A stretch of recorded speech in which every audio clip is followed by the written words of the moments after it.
क्या कारण है कि 30 साल से जब चुनाव आता है लोग रास्ता खुदाई करके काम चालू कर देते हैं? अरे जरूरत क्या, आप पहले ही 30 साल पहले किए रहते तो ये बार बार आपको ड्रेनेज खुदाई करना पड़ता? हर बार ये लोग सिर्फ पैसा उगाही का काम किए हैं पिछले 30 सालों में। लोगों को डराए हैं, जात पात धर्म के नाम पे बांटे हैं और डरा के वोट लेके जीतते आए हैं। दोस्तों नमस्कार, मैं हूं प्रकाश चंद्र और आप देख रहे हैं इस वक्त युवा शक्ति न्यूज। हर खबर पैनी नजर। इस वक्त हम वार्ड 41 में हैं। 41 नंबर वार्ड में वैसे तो कहा जाता है कि यह वार्ड जो है सो पूरी तरह से सुसज्जित माना जाता है। बहुत पुराना वार्ड है और इसे विकास का एक कहीं ना कहीं ढिंढोरा पीटा जाता है कि इस वार्ड में ऐसी कोई कमी नहीं है। लेकिन कमी क्या है, नहीं है, कि ये शख्स बताएंगे आपको। पहले इस तस्वीर को देखिए, फिर इनसे आपको सीधा साक्षात कराएंगे। कहा जाता है कि अगर राजनीति में कोई युवा बढ़ चढ़ कर भाग ले, क्यों?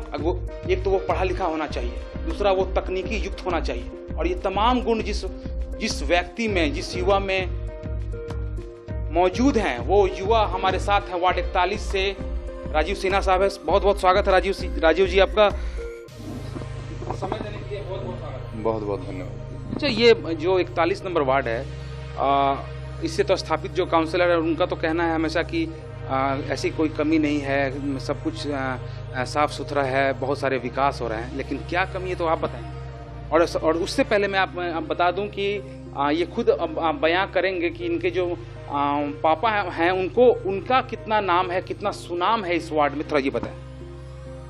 देखिए, सबसे पहली आपकी सवाल थी कि यहाँ पे क्या समस्याएं हैं।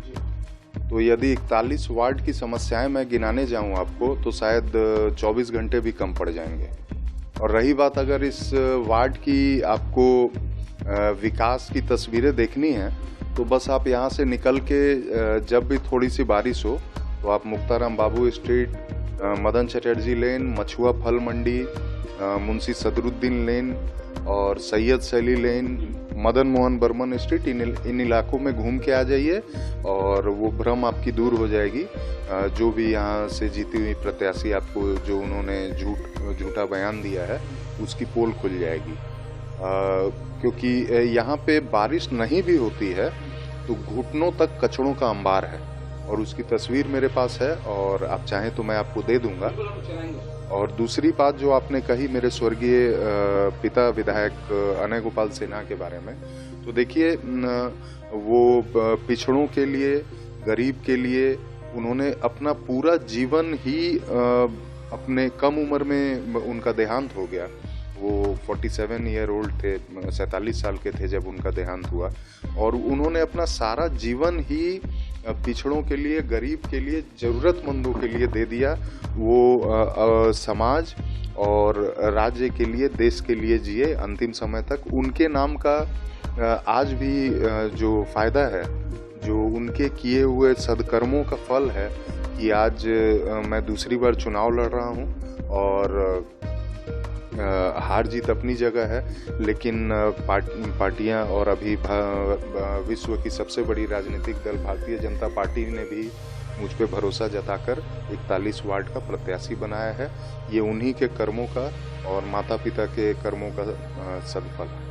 जब हम लोग इनके साथ जमे रहेंगे और बने रहेंगे, जब ये प्रचार में निकलेंगे और किस प्रकार से इन्हें जन समर्थन मिल रहा है वो भी दर्शकों तक पहुंचाने की कोशिश करेंगे। युवा शक्ति की पूरी टीम इनके पूरे वार्ड में इन पर पूरी तरह से नज़र बनाई रहेगी और किस प्रकार से इन्हें लोगों का साथ मिल रहा है ये भी आप तक पहुँचाएंगे। लेकिन उससे पहले एक सवाल है कि पढ़ा लिखा एक व्यक्ति अगर वार्ड का कहीं ना कहीं प्रतिनिधित्व करे और ऐसे में आप कहा जाता है कि तकनीकी युक्त भी हैं, कंप्यूटर चला रहे हैं, जिस प्रकार से अभी जो डिजिटल का जो ज़माना है उसमें भी आप पूरी तरह से एक्टिव हैं, ऐसे में अगर आप को मौका मिलता है तो वार्ड को कितना फ़ायदा पहुंचेगा? देखिए, शिक्षित होना मेरा प्लस पॉइंट है जरूर। और देखिए, ये वार्ड मेरे लिए परिवार है। मैं कहीं भी वोट मांगने नहीं जा रहा। मैंने पहले भी बहुत से लोगों को बोला कि इस वार्ड में मैं जहाँ भी जा रहा हूँ बस आशीर्वाद मांगने जा रहा हूँ। और इतना प्यार और इतना स्नेह मुझे मिल रहा है कि मेरी जिम्मेदारियां बढ़ते जा रही हैं। बहुत भावनात्मक है जब मैं ये शब्द कह रहा हूँ, क्योंकि जिस तरह लोग हमको बोलते हैं कि बेटा क्यों तुम घर आए, हम लोग तो बस जान गए थे, अखबार में पढ़ा कि तुम प्रत्याशी बने हो, तो लगता है कि भगवान मेरी आन बान बचाइएगा और मेरी लाज बचाइएगा कि मैं जीतने के बाद कभी भी किसी के सभी के विश्वास पे खड़ा उतरूं और मैं जम के काम करूं, मुझसे कभी कोई भूल नहीं हो। मैं थोड़ा गॉड फियरिंग आदमी हूं और राजनीति मेरे लिए पैशन है, प्रोफेशन नहीं है। एक सवाल है कि अवार्ड के भी लोग पूछ रहे हैं, जो इस वक्त जो चैनल देख रहे हैं वो उनका ही सवाल लेकर हम लोग यहाँ मौजूद हैं, और वार्ड के जो लोग हैं वो पूछ रहे हैं कि अगर राजीव जी को मौका मिलता है तो पहला काम वो वार्ड के लिए क्या करेंगे। देखिए, यहाँ जो गंदगी का अंबार है, जिसकी वजह से अगर आप तुलनात्मक अध्ययन करेंगे तो आपको पता लगेगा कि पूरा कलकत्ता एक तरफ और गंदगी के अंबार के मामले में हमारा 41 नंबर वार्ड एक तरफ ये जीत जाता है। कहने में बुरा लग रहा है, मैं किसी की भावनाओं को ठेस नहीं पहुंचा रहा हूं। यहाँ पे जितने भी हमारे वासिंदे हैं, जो यहाँ रहते हैं, जिनकी घरें हैं, और जो हमारे व्यापारी भाई भी हैं, वो गंदगी के बीच में बैठ के व्यापार करते हैं। जो रहने वाले लोग हैं, घरों के लोग हैं, वो गंदगी के बीच में रह रहे हैं।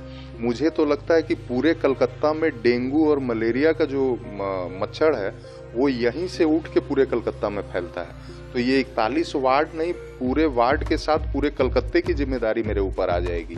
तो और जितना अंबार है कचरे का, उसको साफ करने में मुझे लगता है साल भर लग जाएगा। लेकिन मैं ऐसी योजना बना के जितने भी व्यापारी भाई हैं, घरों के लोग हैं, मैं एक मोहल्ला कमेटी बना के चाहता हूं उनके साथ में, खासकर मछुआ फल मंडी की तरफ मैं उनके साथ बैठ के निर्णय लूंगा। एक हम लोग यूनानिमस हम लोग मिल के डिसीजन करेंगे कि किस तरह हम लोग इस वार्ड को सुसज्जित करें, और जहां जल जमाव है वहां क्या तकनीकी कारण है कि पिछले 30 सालों से ये लोग जीत रहे हैं, लेकिन हिस्टोरिकल पैलेस, मार्बल पैलेस जो है, मल्लिकबाड़ी हम जिसको कहते हैं, वहाँ पे विदेशी पर्यटक भी आते हैं, लोग रहते हैं, घर है, दुकान है, वहाँ पानी घुटनों तक जम जाता है हल्की सी बारिश में। तो क्या कारण है कि 30 साल से जब चुनाव आता है लोग रास्ता खुदाई करके काम चालू कर देते हैं। अरे जरूरत क्या, आप पहले ही 30 साल पहले किए रहते तो ये बार बार आपको ड्रेनेज खुदाई करना पड़ता। हर बार ये लोग सिर्फ पैसा उगाही का काम किए हैं पिछले 30 सालों में। लोगों को डराए हैं, जात पात धर्म के नाम पे बांटे हैं और डरा के वोट लेके जीतते आए हैं। और पहले वाम जमाने में वाम में थे, अब तृणमूल की सरकार है तो तृणमूल में है।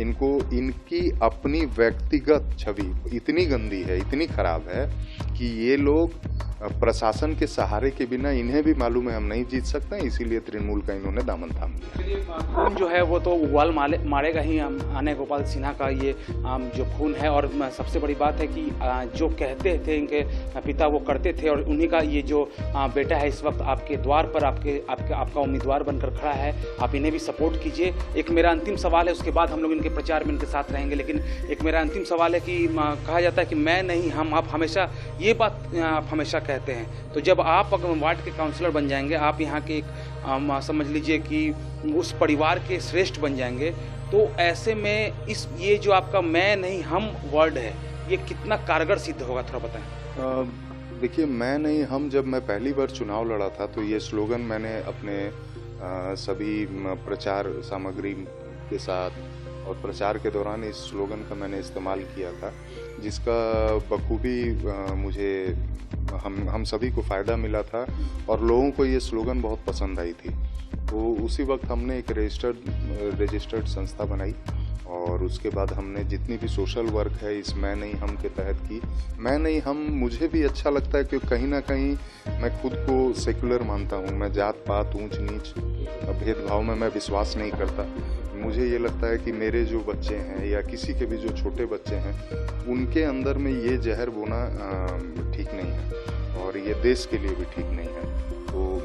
तो ये जितना जात पात ऊंच नीच है ये ख़त्म हो पूरे भारतवर्ष से, पूरे विश्व से, मैं तो यही चाहता हूँ। तो ये मैं नहीं हम कहीं ना कहीं मुझे पर्सनली निजी तौर पे बहुत पसंद है और इसी के तर्ज पे, जैसा कि नाम है मैं नहीं हम, मैं काम करूँगा। मेरे लिए जैसे मेरी माँ है वैसे ही इस वार्ड की जितनी भी महिलाएं हैं मेरी माँ है, मेरी बहन है और उनकी भी सुरक्षा का ख्याल रखते हुए उनके साथ मिल के मैं चाहूँगा। और कभी मुझसे भूल नहीं हो तो मैं जहाँ भी प्रचार में जा रहा हूँ मैं कह रहा हूँ कि मुझे सलाह देते रहिएगा, क्योंकि भाई इंसान है, गलती मेरे से भी हो सकती है।